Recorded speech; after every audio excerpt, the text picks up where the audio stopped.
So the Florida Department of Education recently decided to ban AP African American history. Now, AP is relevant here. That means advanced placement. These are not only elective courses, but they are above and beyond that. Courses that, depending on whether you take the AP test, can actually go towards college credit. Optional, elective, and a very small percentage of students take these courses.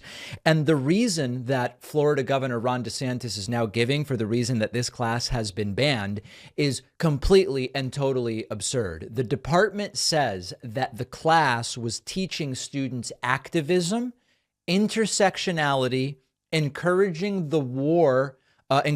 ending the war on Black, trans, queer, and gender nonconforming and intersex people, that it's queer theory, and that it is indoctrination. Now, again, this is not a mandatory class that's being pushed on anybody. It's an elective class that students can choose to take if this is subject matter they are interested in, and they are issues that should be determined from within the community, not by Ron DeSantis in terms of what is taught. DeSantis was asked about it during a press conference, and here is what he had to say. Governor, on the AP African American Studies course that was rejected by the state, been a lot of criticism of that move. People saying, this is exactly what we were fearing with the individual freedom bill. I don't know if you or the commissioner could maybe expand a little bit more about. Sure. I mean, I think so. As you know, in the state of Florida, our education standards not only don't prevent, but they require teaching Black history, all the important things. That's part of our core curriculum. This was a separate course on top of that for advanced placement credit. And the issue is we have guidelines. So he admits that. That's interesting. We're going to get back to that. And standards in Florida. We want education, not indoctrination. If you fall on the side of indoctrination, we're going to decline. If it's education, then we will do this course. So when I heard it didn't meet the standards, I figured, yeah, they may be doing serious. It's way more than that. This course on Black history, what's one of the lessons about? Okay. Queer theory.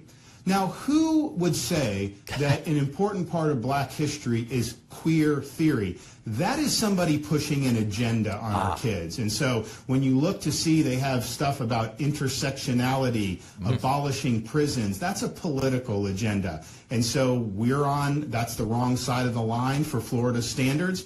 We believe in teaching kids facts and how to think, but we don't believe they should have an agenda imposed on them. When you try to use Black history to shoehorn in queer theory, you are clearly trying to use that for political purposes. So there's a couple different things that are important to talk about here. First of all, I don't know, David Pakman, I don't know whether first of all, I don't know whether queer theory is part of that course, but let's imagine that it is. I don't know whether it's correct to have a part of a course about Black history include queer theory. I don't know whether that's appropriate or not. I don't think Ron DeSantis knows either. He's not an expert on Black history, and neither am I. So the idea that if that is the case, that is part of the subject matter, then the course is bad or wrong doesn't make a lot of sense to me. That's first and foremost. But again, this is an elective Associated Press, AP, advanced placement course, okay? These are, in a sense, college equivalency courses. When I took AP economics, for example, in high school, I got college credit for that course. In college, it would be completely normal to have more niche classes of this style, and it would make sense that the AP Black History course would differ from whatever is taught to every high school student. But what DeSantis and other people in Florida are doing, it's sort of slick in a sense. They want to act as though 7-year-olds are being taught queer theory, for example, or that prisons should be abolished. Even if it's true that those things are in that course, this is not being taught to first and second graders. This is an elective college equivalency advanced placement class, but they don't want to let the students make their own decisions. Remember, nobody's going to be forced into this course. Students, in consultation with guidance counselors, their parents, whoever, can decide based on their interests whether this is a course that they want to take. He's removing the choice and proactively saying we're going to get government involved to ban a class. This is part of the decidedly anti-LGBT bent, by the way, that Ron DeSantis has been on, and it's been extra clear lately. Just a few days ago, DeSantis requested information from universities statewide of every student who has, I forget the exact wording, but basically it's like a list of trans students, which, as we've said in other states, Texas tried this. It doesn't appear that that's actually legal. So DeSantis is making his intentions very clear. Even though he claims to be small government, government shouldn't do something unless absolutely necessary. It is not necessary to get involved in banning this optional advanced placement class, and that's what he's doing. And instead of promoting education and promoting understanding and promoting choice, hey, there's things available to you. You can choose what it is that you want to study, particularly if you're looking at AP classes.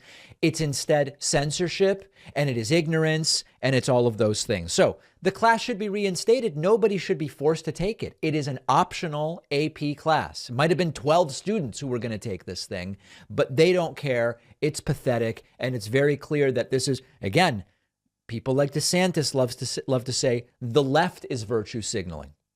Coming out against this class and trying to ban it and pretending like it's being forced on children is exactly the type of virtue signaling they claim to be against.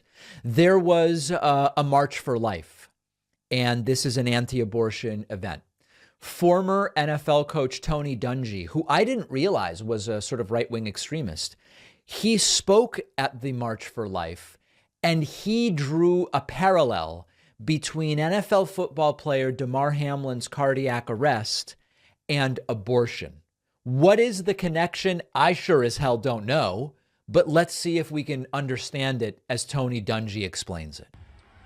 Well, those prayers were answered. Damar's recovering now. He's home. He's been released from the hospital. But what's the lesson in that? You know, an unbelievable thing happened that night. A professional football game with millions of dollars of ticket money and advertising money on the line. That game was canceled. Why? Because a life was at stake. Huh. And people wanted to see that life saved. Even people who aren't necessarily religious got together and called on God. Well, that should be encouraging to us, because that's exactly why we're here today. Wait a second.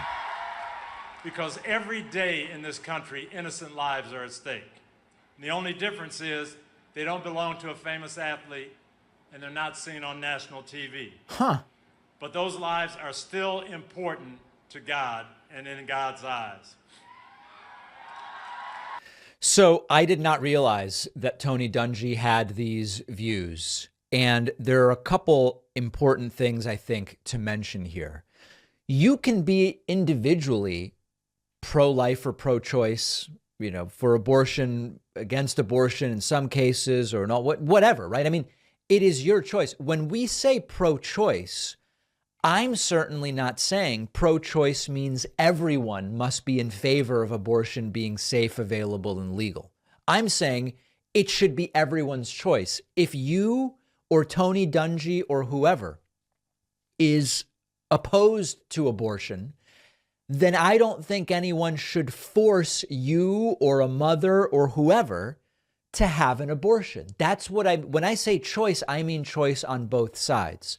But when they liken abortion to the Damar Hamlin situation, which, by the way, it's such a stretch, it doesn't even make any sense whatsoever. You are starting to go over into this extremely authoritarian perspective, which is it's no one's choice. Well, it's Tony Dungy's choice that no one else be able to decide for themselves what the right decision is.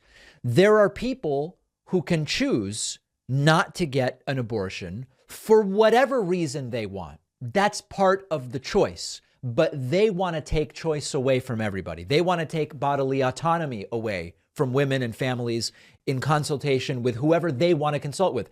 If you as a pregnant woman want to consult with your clergy about what you should do, that's your choice, and that's fine. That's part of the choice we're talking about. But to say that the woman should not even have on the table the choice to say, well, what's right for me is an abortion, that is where these people go completely haywire. And by the way, against their own principles of keep government out of stuff to the extent that we can. One other thing. the stick to sports crowd is very silent, very, very silent. The shut up and dribble LeBron people are very, very quiet when it comes to someone like Tony Dungy expressing an anti-abortion view, which is just part, of course, of that hypocrisy that they have. Anti-vaccine so-called expert Sherry Tenpenny is again spreading fear and promulgating disinformation about the COVID-19 vaccine. She is now warning everyone that is close to you is soon going to die from the COVID vaccine. Not from COVID, from the COVID vaccine. Sherry Tenpenny is now warning about a tsunami of deaths in 2023. She says by the end of this calendar year, the year of the Lord 2023, every one of us will know 5, maybe 10 or more people who have died from the COVID vaccine. Okay? Let's listen to what she had to say. This is very instructive in terms of fear-mongering and so many other things. Let's listen. Now we're seeing the tsunami of deaths that I've been talking about since the beginning of 21. Millions of people are going to die. You know, when Judy Mikovits came out on Plandemic at the beginning of that. And by the way, that was one of the biggest nonsense propaganda films, Plandemic and Mikovits. It's crazy to even mention it. That more than 50 million people are going to die, and everybody was like, whoa. And when they started interviewing me and they asked me, what did I think about that number? I said, it's way too low. Oh. It's going to be much more than 50 million people in America alone. And we're already starting to see it. We're not. So the tsunami of deaths is coming. It's already here. And I believe that what's happening now and is starting to happen now is the tsunami of regret. Of the people that fell for the lies, your friends and family members and parents and children and all they did to your grandchildren just could not be told otherwise. But now that people are dying like flies, I mean, my business partner has 83 close people in his life that have died.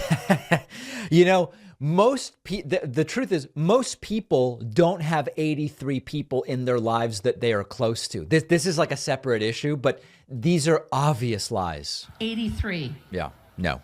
It's the beginning.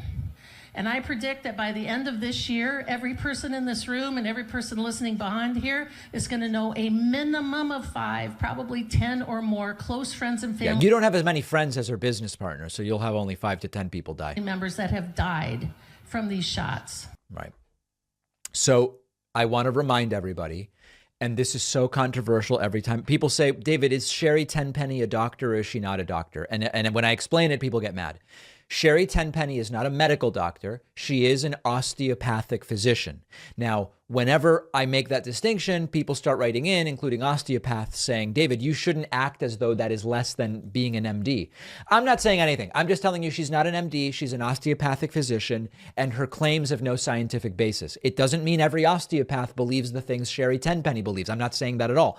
All I'm telling you is actual medical doctors have debunked her claims. Health organizations have debunked her claims. Many osteopaths have also debunked her claims. But in the sense that osteopathic physicians are doctors, she is indeed a doctor. Now, if she sounds familiar, and this is really the big point I want to make, it's because we have listened to her predictions in the past, and of course, none of them have come to pass. What I would like is accountability for these people. When they make these predictions, let's remember, and then we can follow up and say, hey, that stuff didn't happen. Because remember when she said this last year? The more shots you get, the more you destroy your immune system and the faster that happens.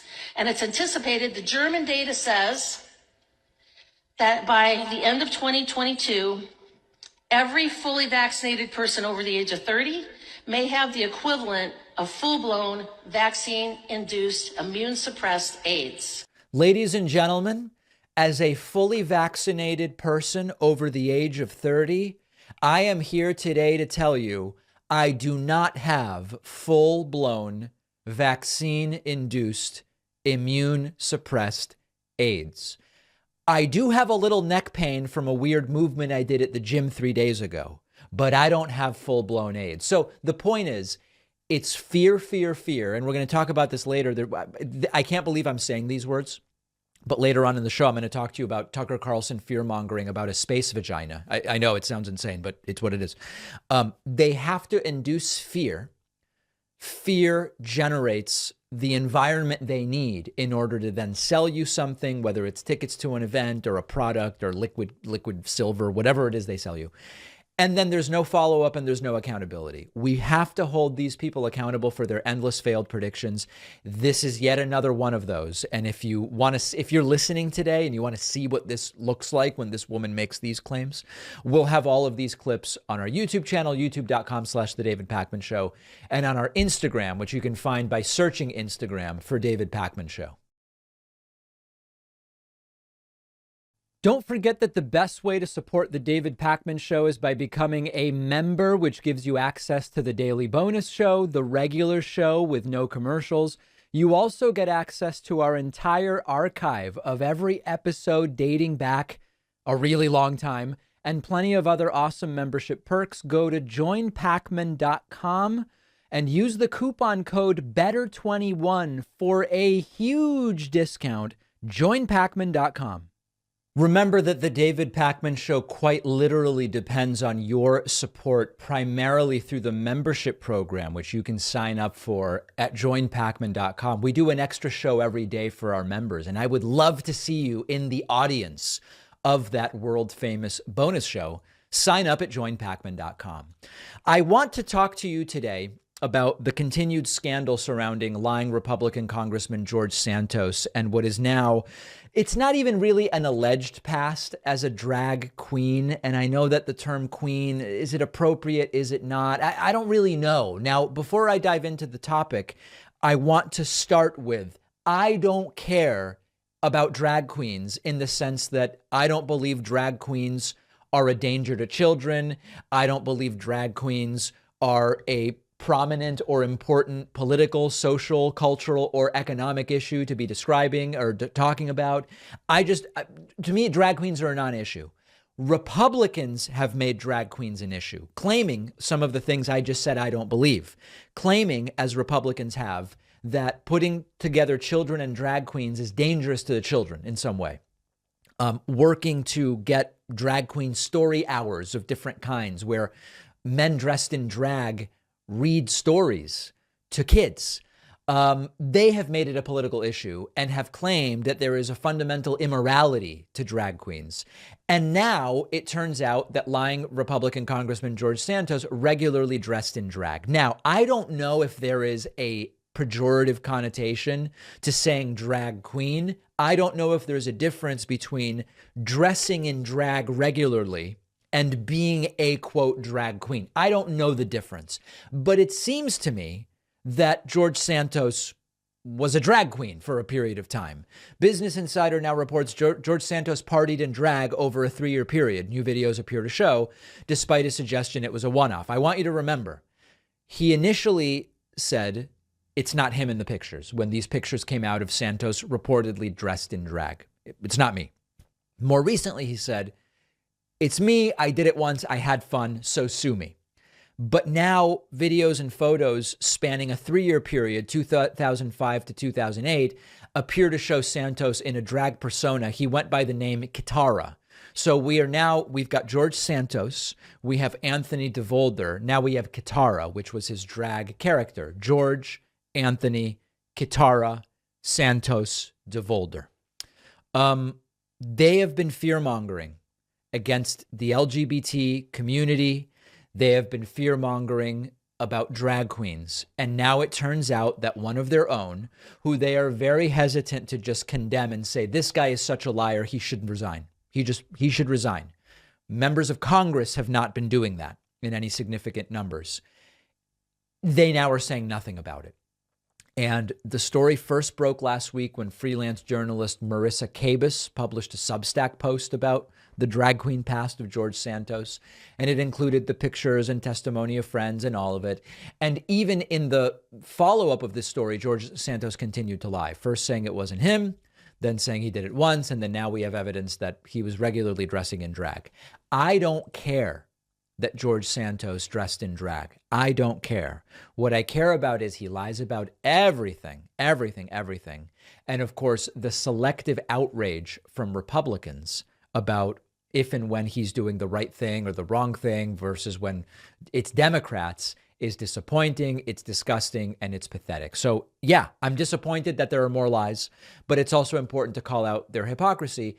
And I still am increasingly convinced that Santos is going to be able to just stick this out, and eventually media is going to move on. But the stories continue coming, and I've got to talk about a crazy one next. I don't even know how to introduce this. George Santos says he survived an assassination attempt. That is the latest. Rachel Maddow has surfaced video of an interview that George Santos gave in Portuguese. Okay, so the clip we're going to look at is in Portuguese with subtitles, and I'll pause momentarily, brief every once in a while to tell you what's being said. He claims he was the victim of an attempted murder, that he survived, and it led to him being under police protection. There's no evidence of this, I should mention. Listen to this. So at the top of the show, I went through a long but definitely not exhaustive list of the known lies of freshman Republican Congressman George Santos of New York. You're probably familiar with some of the greatest hits by now, the volleyball star and Wall Street fortune and all that stuff, right? But here's something you have not heard before. Did you know that Congressman George Santos also claims he was the target of an assassination attempt, which required him being put under official police protection? Wow. That is what George Santos claimed last month in an interview with a Brazilian podcast. The podcast is called Radio Novelo Apresenta. Yeah. Forgive my pronunciation. Radio Novelo Apresenta. They shared this video from the interview exclusively with us. So you won't see this anywhere else, but I want you to see it. In this interview, then Congressman-elect George Santos is speaking with the hosts in Portuguese. So we have subtitled it. He starts off talking about an alleged act of vandalism, which he says was targeted at him simply because he's a Republican. But then in the midst of that, he says, oh, also someone tried to murder him. Em janeiro de 2021, a minha casa sofreu vandalismo. Meu marido e eu, a gente tinha ido para uma festa de fim de ano, em 2020, na Flórida. Vou para uma festa... So he says this happened in Florida at after a New Year's Eve party. De Réveillon com meu marido, a gente volta à nossa casa, foi vandalizada porque a gente estava numa festa republicana na Flórida. So he says the vandalism was because he was at a Republican party. Entendeu? Em dezembro de 2020. Então... É aquilo, eu já sofri vandalismo, a gente já sofreu atentado de vida, atentado de assassinato. Okay, so there he casually mentions, I already suffered an assassination attempt, which I survived. Carta ameaçadora, ter que ter escolta de polícia parado na frente da nossa casa. Yeah, very, very casual. We had police protection, etc., etc. We have already suffered an attempt on my life, an assassination attempt. Yeah. There was an assassination attempt, really. Then Congressman-elect George Santos did not elaborate on his claim in the interview. We have tonight reached out to Congressman Santos's office to get more information about him saying that he was the victim of an attempted murder. Yeah. And getting New York police protection at his home as a result. There ought to be a record of that sort of thing if it happened. We've inquired about this claim from him. We have not heard back. We do live in hope. Mr. Santos did offer more detail about a different act of violence he says was committed against him. In this interview with the same Brazilian podcast, he said he was the victim of a very, very, very brazen mugging. In the middle of the day, in the middle of New York, one of New York City's busiest thoroughfares. Very logical. No verão de 2021, no meio da Quinta Avenida, com a 55, eu fui assaltado por dois homens. Antes que qualquer pergunte, não foram negros, eram brancos, inclusive. Oh my God, he says... Oh God. So first of all, he says this was at 5th and 55th. Okay. I don't understand how any such mugging could take place at 5th and 55th in the middle of the day. He volunteers before asking me any questions. They weren't black. They were even white, but they still, even white people, these weren't even black folks. And they still had the audacity to rob him in broad daylight. Eles me assaltaram, levaram minha pasta, levaram meu sapato e meu relógio. They took his watch, yeah, and his shoes in the middle of the day on 5th and 55th. E isso foi na luz do dia. Eram 3 e pouca da tarde, eu estava saindo do meu escritório, indo para a garagem, pegar meu carro, e eu fui assaltado. Yeah, okay. So I don't know that any of these things are true, but these are extraordinary claims. And it appears as though the lies simply will not stop. Voters are now furious with this guy. He claims, I'm not hearing from anybody who wants me to resign. Let's talk about that next. Camilla DeShalis, or DeShalou, I'm not exactly sure the pronunciation, is a congressional reporter at the Washington Post. She did a great thing where she spoke to a bunch of residents in George Santos's district who voted for him. And here is what some of them had to say about whether they want Santos to go. Do you feel like regret for voting for him? Yes, of course. Why? Because he's dishonest and he has no experience. I am outraged by it. And the idea that he should, be able to remain in office is ludicrous. When you voted for him, what was your initial, why you wanted to vote for him? Oh, he seemed to be, somebody who gave a damn about this neighborhood and cared about people in general. So I thought that he really was going to make some kind of a difference. Right. I just wish, why? Why do people lie? He shouldn't be in office. Yeah. So Santos insists that none of the people that voted for him want him to resign, but it seems that they do. And I continue to be disturbed by the ease with which none of this stuff surfaced before the election. And, again, I'm not necessarily pointing fingers, but opposition research didn't turn it up and journalistic work didn't turn it up. It seems like if you go to get a job at a cell phone store, you are vetted more thoroughly, ultimately, than how George Santos was vetted. Now this news spoke to high schoolers from his district who will be able to vote in the next election. Here's what they had to say. Port Washington, New York, Schreiber High School in Long Island's Nassau County is in the heart of Representative George Santos's 3rd Congressional District. I think he's an embarrassment and a pathological liar. True. We sit down with a group of AP US history students at Schreiber High. They are 16 and 17, which means they will all be old enough to vote in 2024. How many of you would register as an independent if you register today? None. How many of you would register as a Democrat? All but 2. How many of you would register as a Republican? 2 of them. Their history teacher estimates Republican-leaning students are outnumbered by Democratic-leaning students by an almost 2-to-1 margin at the school. But I haven't found one kid who is sympathetic to George Santos. They know the importance of the numbers in the House of Representatives, and although Santos represents them for issues that they agree on, they don't have sympathy toward the man. 16-year-old Tej Parek is one of the future Democrats. I think it's a very scary situation for us, having someone who's so clearly lied and so clearly fabricated his entire resume, representing all of us. 16-year-old Nathan Jackman is one of the future Republicans. I like how the Nassau GOP came out against him, but obviously Kevin McCarthy should come out against him. True. And they should have a vote on the House floor in order to expel him from Congress. Put every single member of Congress on the record. I want the liar to stay or I want the liar to go. This guy's got to go. And every day that goes by that he remains in office, I worry that he is going to be able to stay. If you want to check out these clips I've played, we'll have them all on our Instagram, which you can find by searching Instagram for David Pakman Show. We're going to take a quick break. What a program we have for you today. If you value what we do at the David Pakman Show, remember to support us on Patreon. Go to patreon.com/David Pakman Show, where you can get access to behind the scenes videos, the daily bonus show, the commercial-free daily show, as well as special discounts on merch, including hats, hoodies, mugs, and t-shirts. You can support the show for as little as $2 a month.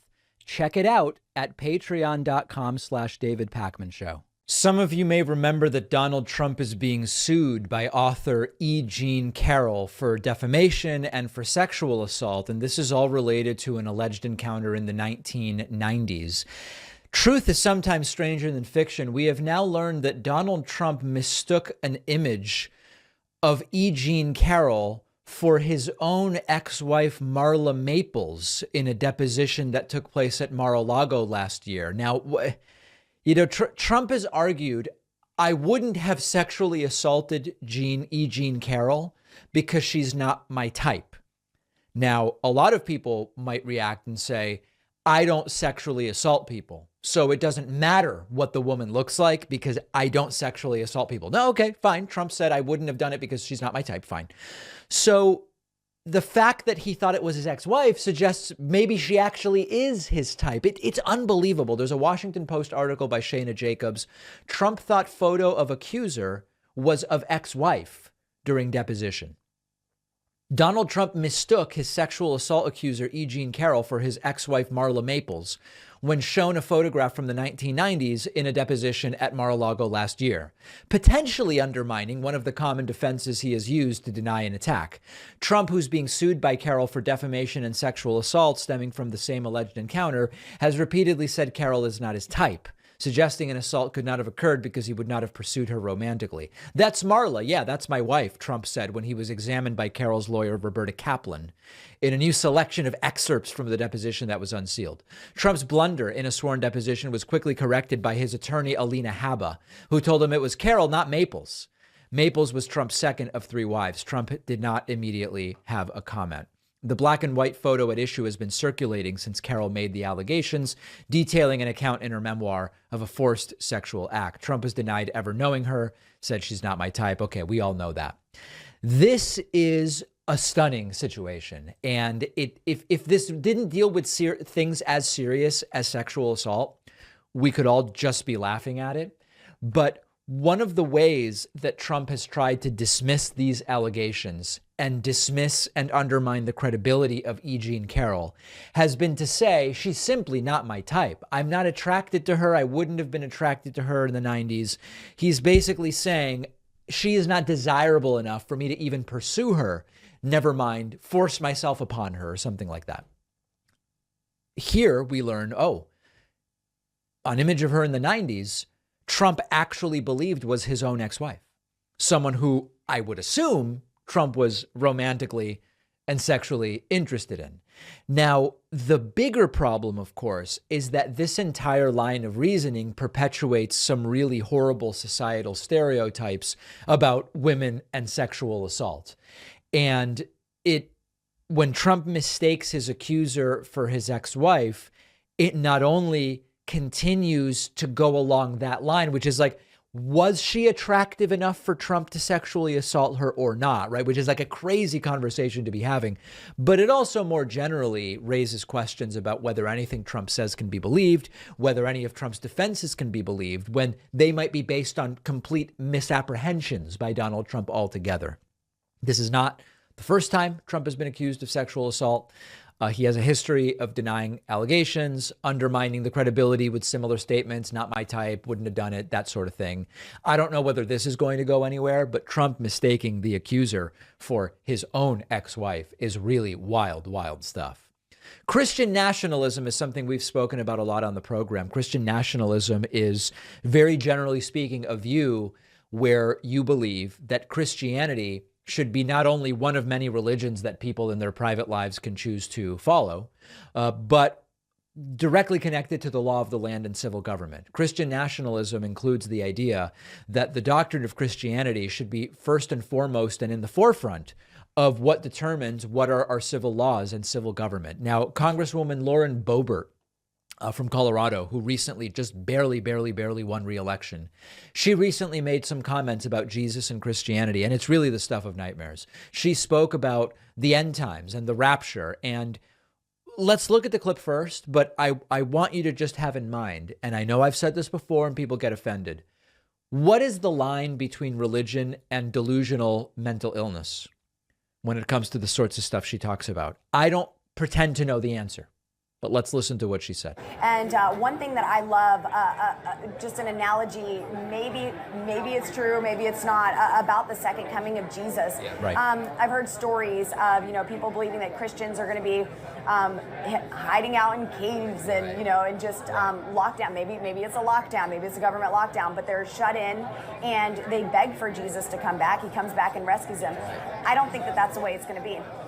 If the Old Testament is a type and a shadow of the New Testament, and you look at the Exodus from Egypt, Pharaoh, he was the one who called for God to get his people. He said, get your people out of here. And I believe if that type and shadow is true for the New Testament, the church, God's people, will be out in such a great force that Satan himself will call for the second coming of Jesus. He would say, I cannot do a thing in this earth with your people here. You come and get them. Come on. Wow. Incredibly powerful stuff. Now, I really need you to understand what she's talking about here.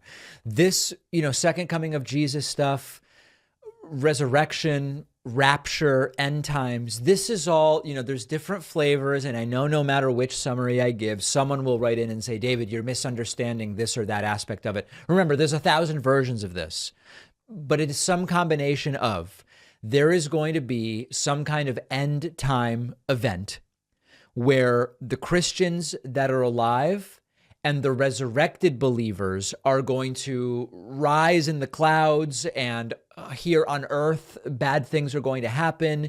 In some of these versions, all of the Jews die. In some of these versions, 144,000 Jews survive. There's everything under the sun. It's all pretty bonkers, okay, from just an earthly perspective. And it is apparently in some circles not only acceptable, but welcomed to hear elected officials talking in this way. And they use these beliefs to inform what they believe the law should be. For example, the very same place that Lauren Boebert gets the ideas you just heard, she gets her ideas about abortion, which then she uses to say, here's what the law should be, even though we're supposed to have separation of church and state. So comments like these are just completely appalling. And her desire to inject this sort of stuff into civil government is an obvious violation of the separation of church and state. If she got her way, it would lead to an official discrimination and marginalization of non-Christians, of non-religious people altogether. And it is one of the scariest things that is going on right now as a movement within the Republican Party. Yeah, MAGA stuff, it's wacky, it's scary, space lasers, all of it, right? It's crazy. But the Christian nationalism stuff is particularly dangerous. Here's another clip from the same interview. This was the Faith in Action podcast, I guess. Lauren Boebert says God tells her, re-election would be like the prophet Elijah in the Bible defeating the prophets of Baal. This is what God said to her. I don't know if this was like at a cafe, at a bar, or in private prayer. Loud. Totally. And then this one, it was just the Democrat and myself. He campaigned as a Republican. Right. The media allowed him to do that. They called him a conservative. Right. Just allowed him to define himself as that. Is bizarre. But I won again with 51% of the vote. Barely. It just took a lot longer to get there. But, throughout all of this, I was telling you, God was really pressing on my heart the story of Elijah. Okay, she's saying God spoke to her, okay? I really need everybody to understand. She is saying that a man in the sky, I think they still say he's a man of sorts, or a masculine entity in the sky, spoke to her about specific passages in the context of her re-election. He said the true God will answer by fire. And those who worshipped Baal, they believed that Baal was the... Oh, I said Baal. I guess it's Baal. The true God. And he said, Elijah said, prove it. If Baal is the true God, tell him to answer by fire. And they're calling for him, they're screaming, they're hollering, they're cutting themselves, they're acting a fool. We've seen that like in 2020 riots and stuff. But their God didn't show up. Elijah was mocking them. Yeah. Well, maybe cry a little bit louder. Maybe he can't hear you. Maybe he's sleeping. Maybe he's on vacation. I love that so much. And then he went and he said, you know what? I'm going to do you one better. I don't want you to say that this is some kind of fluke, some sort of combustion that just happened. I'm going to drench the altar with fire. or with water 3 times. Fire or water, whichever. 3 times he went and drenched the altar with fire and with water, and God still showed up by fire. And that's what he was showing me with this election. Yeah. He said it may look impossible in the natural, that there will not be a victory. You may hear the voices, you may hear other people, but I am going to show up. And now, of course, these are always stories that are told with the hindsight of knowing how the election turned up. She barely won, and she could have lost. Would she still be telling the story? Listen, God came to me and he said, your re-election is going to be like when Prophet Elijah defeated the prophets of Baal. Then she loses. Oh, I guess God was wrong. No, but God is never wrong, and blah, blah, blah, blah, blah. This is the sort of stuff, even if they don't say it, that a lot of members of Congress are thinking when they think about how they are legislating. Now, I know many of you will write in and say, but David, it's really not a big deal, because you look at in Italy, everybody's Catholic, all the elected officials are Catholic, and it's just no big deal. It's really important to understand that not all religions are the same. And I know lots of Italian Catholics. I have many Italian Catholic friends. What it means to them to be Catholic is a very different thing than what it means for evangelicals, like I believe she's evangelical, Lauren Boebert, to be evangelical. And the comfort that folks like Boebert have, even despite the separation of church and state that we're supposed to have, saying things like, we need Christian nationalism, we need the church to be guiding government, and all of the things I've covered her saying over recent years. A lot of people with some connection to reality would be embarrassed to be on video saying the things that Lauren Boebert says, not for the religious reasons, but because it would be seen as so inappropriate to come out and say, I believe that my religion, not just religion, but my religion, not anybody else's, not any other religions, should be dictating how government works. You talk to Catholic politicians in Italy who are nominally Catholic and would consider themselves religious in the way that many Europeans do, they would be humiliated to be caught saying things like what Lauren Boebert says. So it's not all the same, and it's a really important thing to understand. This particular brand of Christian nationalism that often comes from born-again Christians and evangelicals, etc., it's not just kind of wacky in terms of the things they say. It is, but it's not only that. It also is extraordinarily dangerous in terms of what it would mean if they got their way. And when you look at what's happening in the Supreme Court and Amy Coney Barrett and others who are on that court, who at least to some degree share a lot of these views, you realize that if things keep going the direction that they've been going, it's not completely out of the question that in some ways the Boebert types could get their way. And that's a horrifying thing to think about.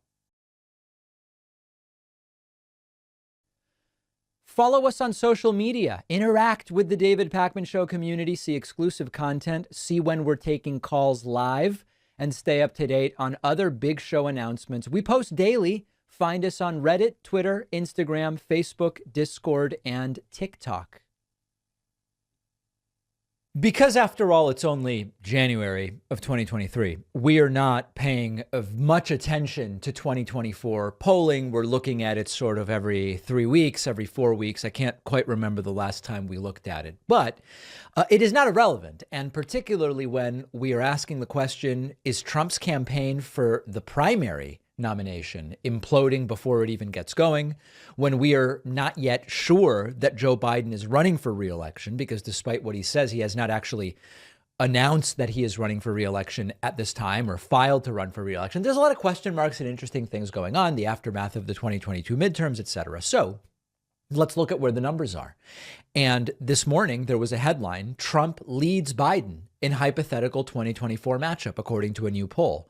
That is indeed true. Emerson College has released a new poll, which finds that Trump is leading Biden 44-41. However, you do have 14% of respondents who are not in either camp yet. 10% say, well, I would support someone else. 4% were simply undecided. But I think the takeaway, given that Emerson is a pretty good pollster, and we'll see how good in a moment, is that it is very much not a foregone conclusion that Trump can't win or that Trump is certain to win. And it is very much not a foregone conclusion that Joe Biden would have an easy time getting reelected or that Joe Biden would be unable to get himself reelected. Neither. It is a very, very unclear scenario. Now, If we want to zoom out a little bit and say, okay, but David, that's one poll from Emerson.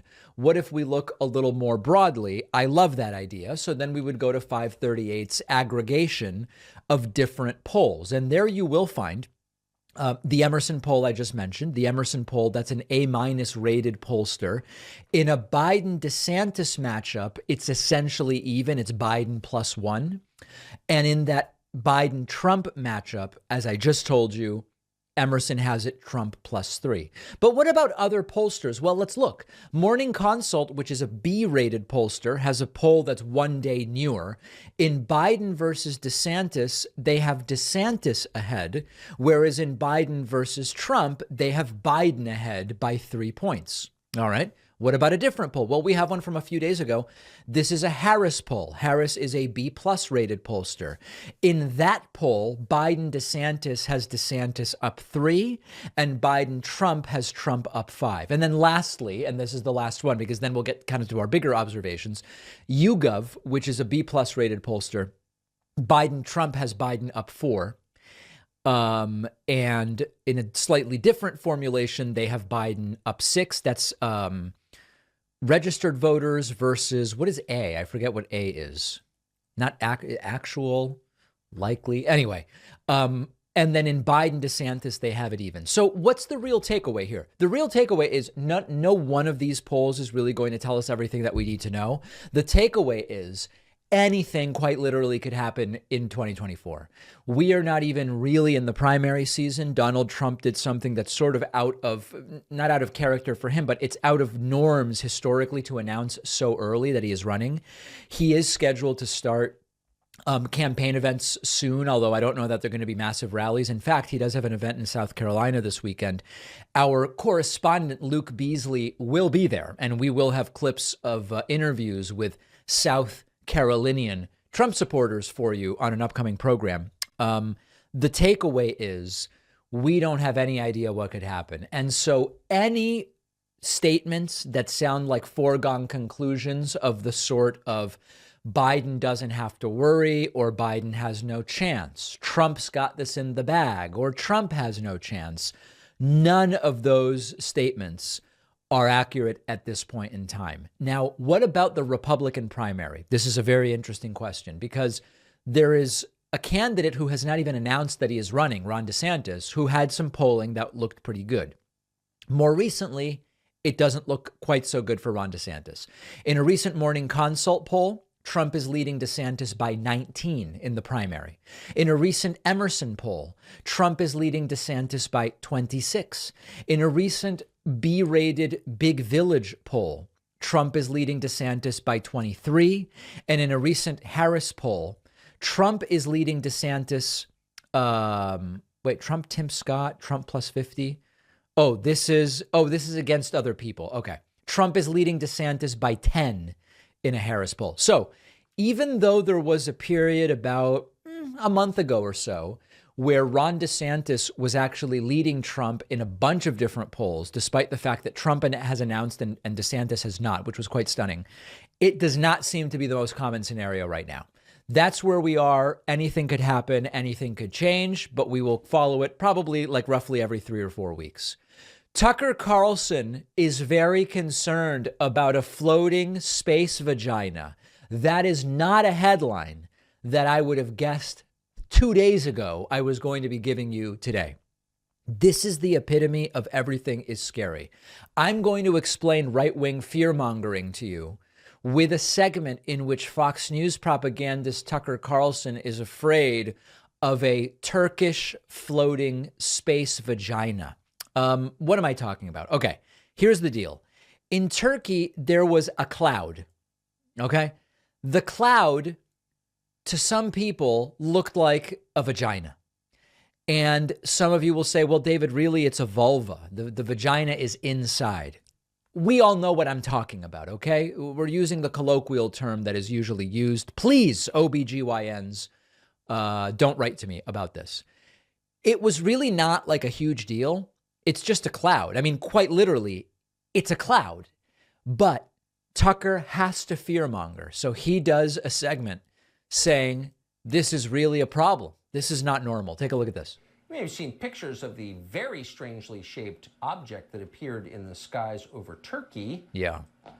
What is that exactly? It's not normal, no matter what they tell you. Plus, tomorrow, millions of church-going Christians in America still vote for the Democrats. Yeah. He was moving on to his next scary story, that there are Christians who vote for Democrats. Maybe blame the vaccine would be a takeaway. All right, so listen, it's so stupid, but this is very, very instructive, and I'll explain to you why. Whether it's about big things or small things, the right relies on fear-mongering tactics to gain support and to push their agenda forward. If there's a specific person to blame, even better. If there's a particular group to blame, absolutely fantastic. It's a strategy that fear creates a sense of urgency. We need to know what to do now. We need to know who is subjecting us to this, and on and on and on. The space vagina, he's using the same rhetoric he uses with a lot of this other stuff. I don't know that he's necessarily suggesting an investigation. He just seems confused by it, I guess, in some sense. But the way that this works is you use the fear to create the sense of urgency and to otherize someone else, to agitate people, to scare them, to say, well, tell me what to do. Please, you've scared me. Now what is it that I'm supposed to do? And that's the point. You use the fear to get people to take action without fully considering the consequences. And this is why right-wing politicians will often use fear to try to push for quick and drastic changes to policies or laws. Guys, we don't have time to sit and think about this and to debate it. There's a floating space vagina in Turkey. We've got to do something about it right now. Now, usually it's not a floating space vagina. It's immigrants or communism that doesn't exist, or Marxism that they don't understand that isn't Marxism, or whatever the case may be. But that's how you slip changes through quickly that aren't actually in the best interests of the majority of people. Fear can also be used to create division and distraction from actual issues.